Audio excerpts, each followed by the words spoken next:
The Green Bay Packers desperately need safety help, and they are lucky free agency comes before the draft this year. You are Locked On Packers, your daily Green Bay Packers podcast. Part of the Locked On Podcast Network, your team every day.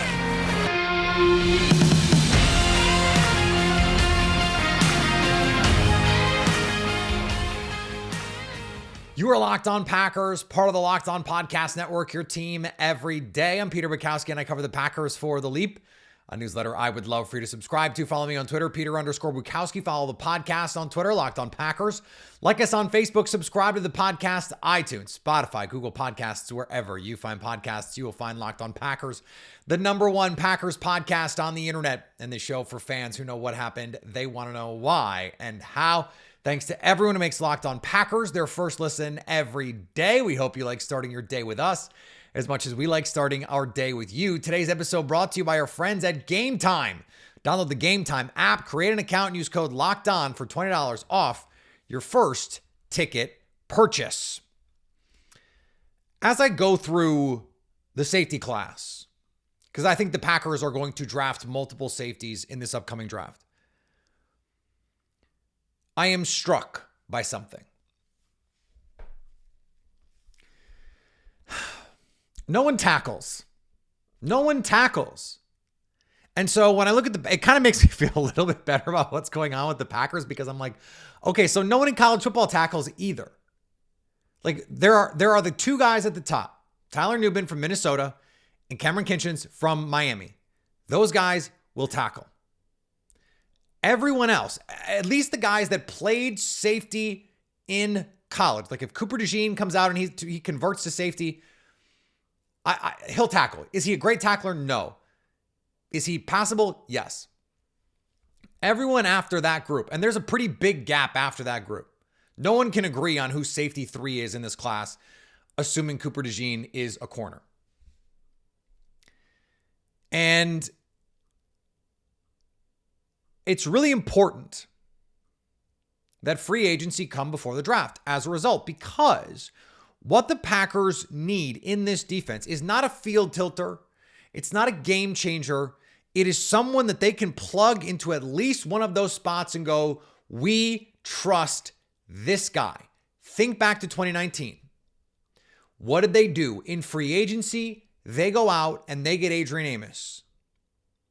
And then in the draft, they take their swing. Adrian Amos is the paragon of consistency and reliability, or at least he was most of his career in Chicago and then most of his career in Green Bay. There was a 5-6 year run there where he was one of the most consistent and reliable safeties in the NFL. That's not hyperbole. That's a real thing. And Darnell Savage was a higher variance player. There were the highs, there were the lows. But he could make the splash plays. You could play him in all these different looks. Mike Pettin finally maximized him in that robber role, and we saw it at the end of the season. Lurk defender, pick 6. Lurk defender, he gets the near interception against the 49ers. That would have changed the whole game. I will always believe they would have been in the Super Bowl if he makes that interception. Not because he returns it for a touchdown necessarily, because I don't think he probably would have, but because it just changes everything about the game at that point. The other part of this is it's a really good free agent class with the safeties.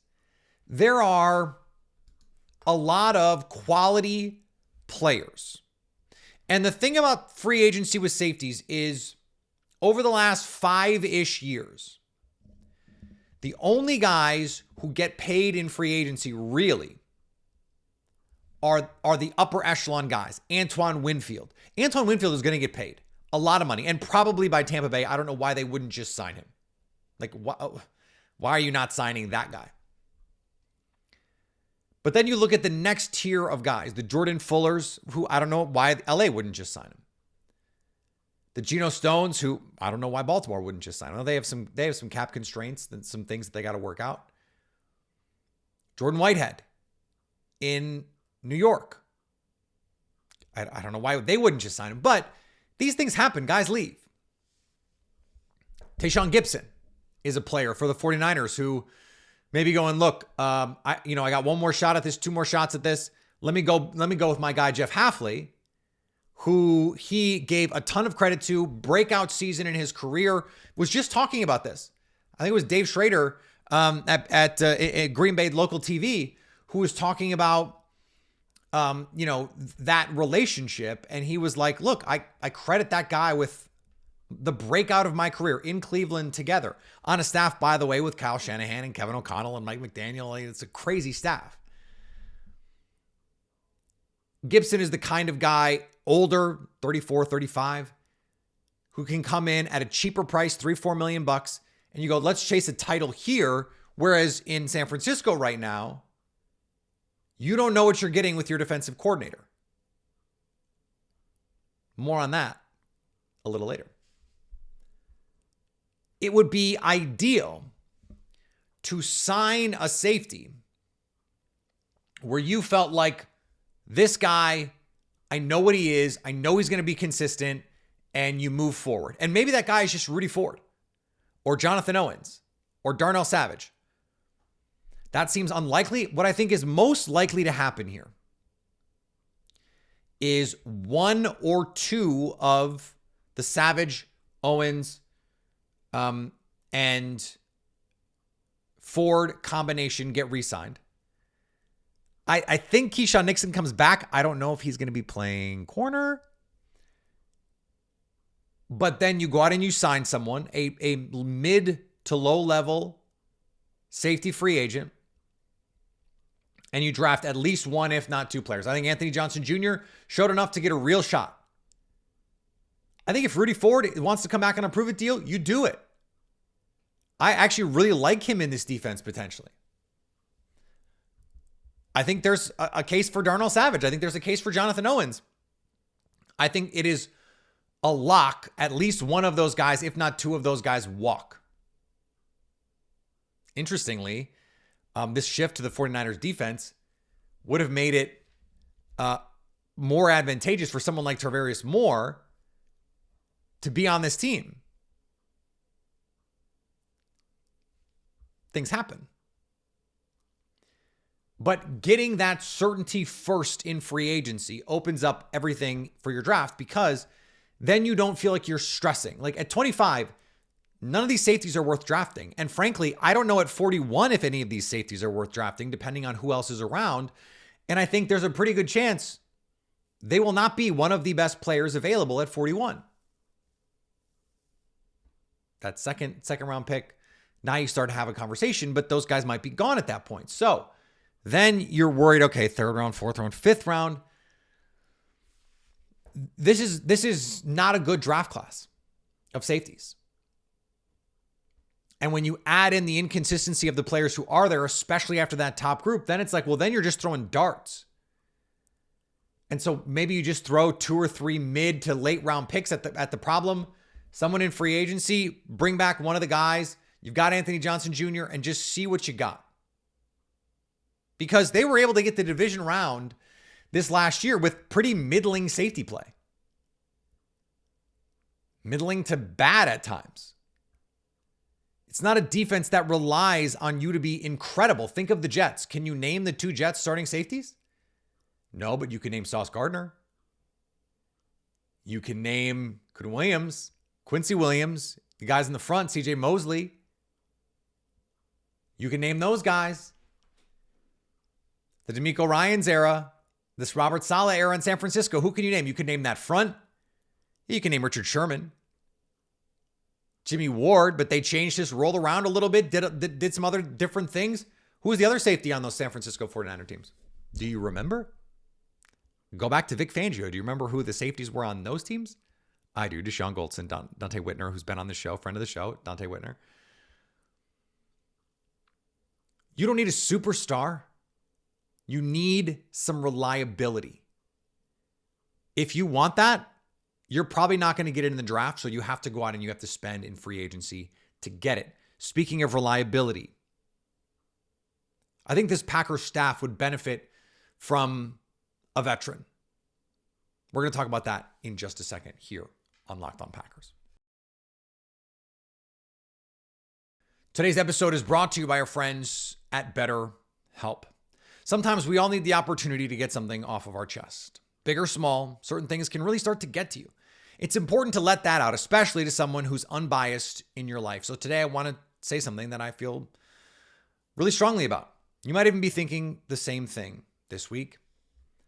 The Packers need a veteran on their defensive coaching staff. And yes, someone like Brandon Staley would make sense. He would. He really would. Therapy can be different for everyone. Most of us have bigger problems than our favorite sports teams. And it's important to get things off your chest every once in a while. If you're thinking about starting therapy, give BetterHelp a try. It's entirely online, designed to be flexible and suited to your schedule. Visit BetterHelp.com/lockedon to get 10% off your first month. That's BetterHelp, HELP.com/lockedon. And Locked On has launched the first ever national sports 24/7 streaming channel on YouTube. And now it's also available on Amazon Fire TV in the free Fire TV channels app. Locked On Sports Today is here for you 24/7, covering the top sports stories of the day with the local experts of Locked On, plus our national shows covering every league. Find Locked On Sports Today now available on the free Fire TV channels app. The San Francisco 49ers fired Steve Wilks yesterday. Steve Wilks was not a hire in San Francisco that I was particularly excited about for them.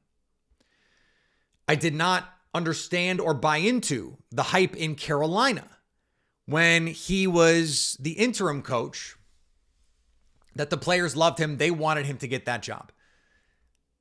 Basically, it's never worked. That's never worked to hire the interim. I saw no reason to believe in the job that he did in Arizona the first time around when he was a head coach. That's not to say he doesn't deserve the opportunity. That's not to say that in a better set of circumstances, he wouldn't be a better head coach. But what I am here saying is, just because the 49ers decided he was not the right man for their job does not mean he wouldn't help Green Bay. He got scapegoated in San Francisco. Now, there were issues with Kyle Shanahan, communication issues, philosophical issues.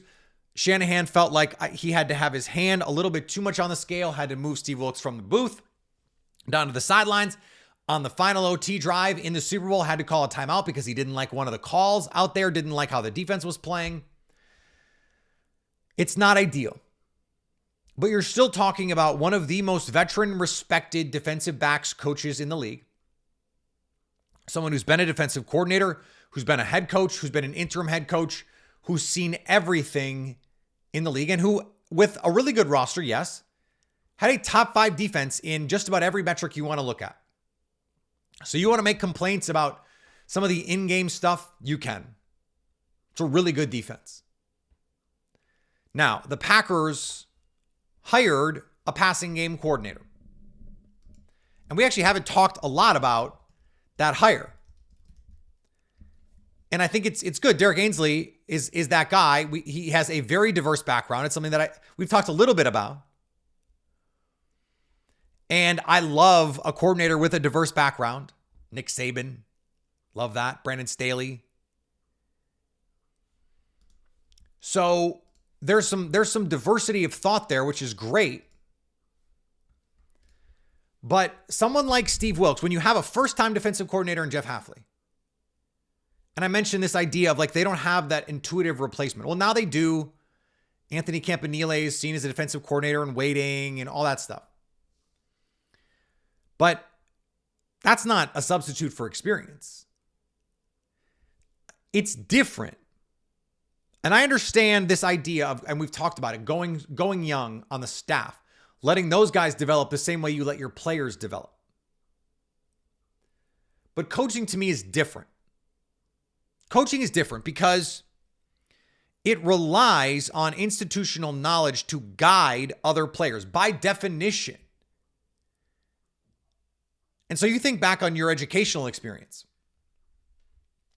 Yeah, some of your favorite teachers were probably young. But I'm willing to bet some of your favorite teachers were also old. My freshman English teacher, Mr. Prosser. When I was 14, he seemed pretty old to me. Certainly 50s. Sorry, Mr. Prosser. But one of my favorite teachers to this very day. But then my sophomore English teacher, Brendan Carney,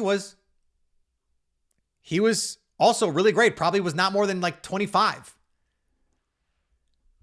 Different styles, different approaches. It was a nice mix to have. At my high school, we had some young teachers, some older teachers. You go to college, you have some young professors, you have some old professors. You go to the workplace, you have some younger bosses, you have older bosses. And I felt like I got something from all of them.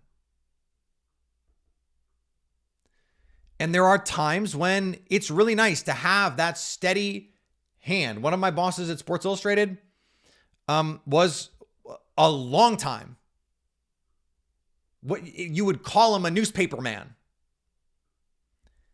It was really great to have someone like that be in charge. And our previous boss was someone that was basically my age. And that was really nice too, to have someone that you could communicate with, that understood you, understood what was going on, understood what it was like to be 26 and living in New York City on whatever we were being paid and all that stuff. There's value in this diversity, I think, when it comes to the coaching staff. With the players, I think the Packers made a really smart gamble and said, we're going to go with all these young guys and we're going to believe that developmentally, we're not going to stunt anyone's growth. You hire an older manager, an older coach, you're not stunting anyone's growth in the same sort of way. Especially because coaches can just be hired and fired at will. You don't have to worry about draft contracts and all that stuff. Like, as long as the owner is willing to eat the money and these assistant coaches are not making the same Boku bucks, not Buko bucks, Boku bucks. The incentives are just different. The systems in place are just different. And so I like the idea of bringing in a vet. Brandon Staley.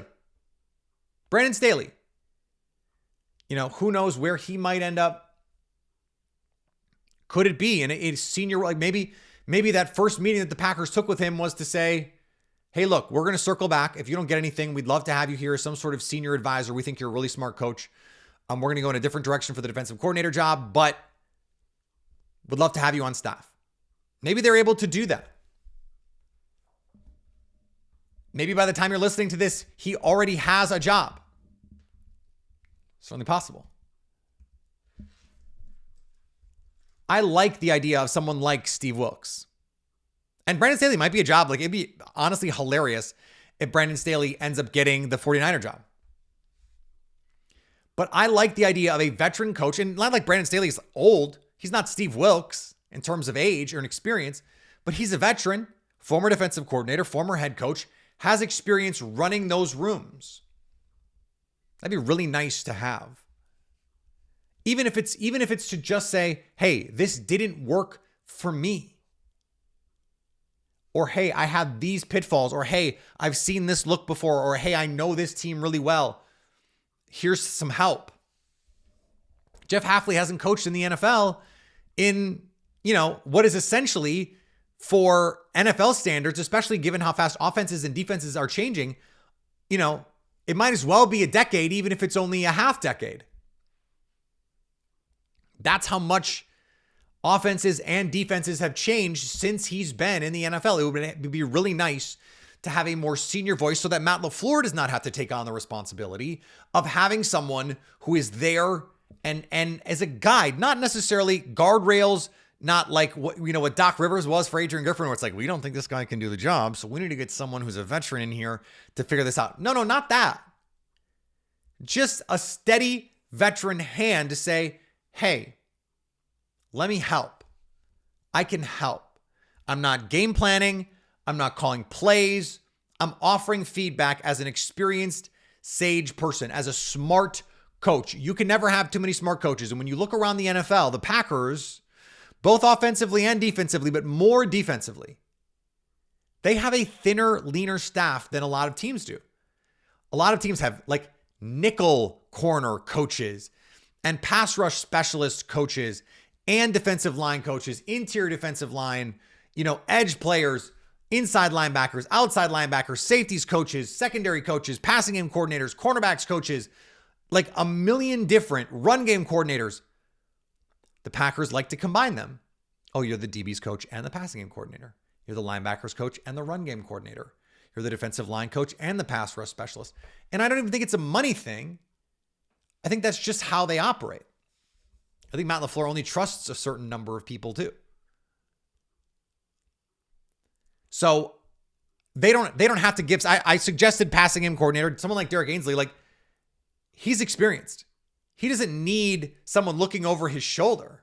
I really like that hire, even though he comes from the Brandon Staley tree. I really, really like that hire.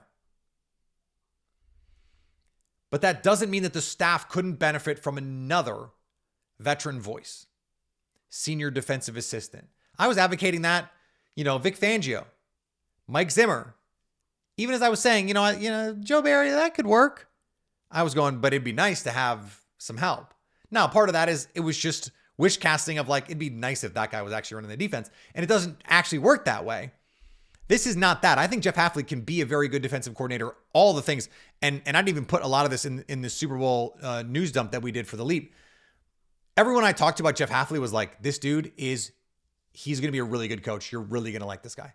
Like we did not hear that with Joe Barry the same way. We really didn't. We really, really didn't. So there is certainly value here, but I don't know if that's how the Packers want to build. And if they don't, if they want to say, we're comfortable being young and riding that, it worked for the personnel. So I'm kind of like, who am I to say that it's not going to work for coaches? We've never seen it tried. We never saw it tried what they did last year with the players and the ages that they were. And guess what? It worked well beyond anyone's wildest imaginations. So maybe it'll work with the coaching staff too. We're going to finish up here in just a second on Locked On Packers. Today's episode brought to you by our friends at Game Time. You shouldn't have to worry when you buy tickets to your next big event. Game Time is the fast and easy way to buy tickets for all the sports, music, comedy, and theater events near you. With killer last-minute deals, all-in prices, views from your seat, and their best price guarantee, Game Time takes the guesswork out of buying tickets. With last-minute tickets, flash deals, zone deals, it's easy to find and buy tickets for every kind of event in your area. Plus, with views from your seats, you'll know what you're getting before you even get to the venue. Game Time has deals on tickets right up to the start of the event. In fact, even an hour after it starts. It's the best place to find last-minute seats. Download the Game Time app today, create an account, and use code LOCKEDON for $20 off your first purchase. Terms apply. Again, create an account and redeem code LOCKEDON for $20 off. Download Game Time today. Last-minute tickets, the lowest price guaranteed. And Locked On has launched the first ever national sports 24/7 streaming channel on YouTube, and now it's available on Amazon Fire TV in the free Fire TV channel app. Locked On Sports Today is here for you 24/7, covering the top sports stories of the day with the local experts of Locked On, plus our national shows covering every league. Find Locked On Sports Today, now available on the free Fire TV channel app.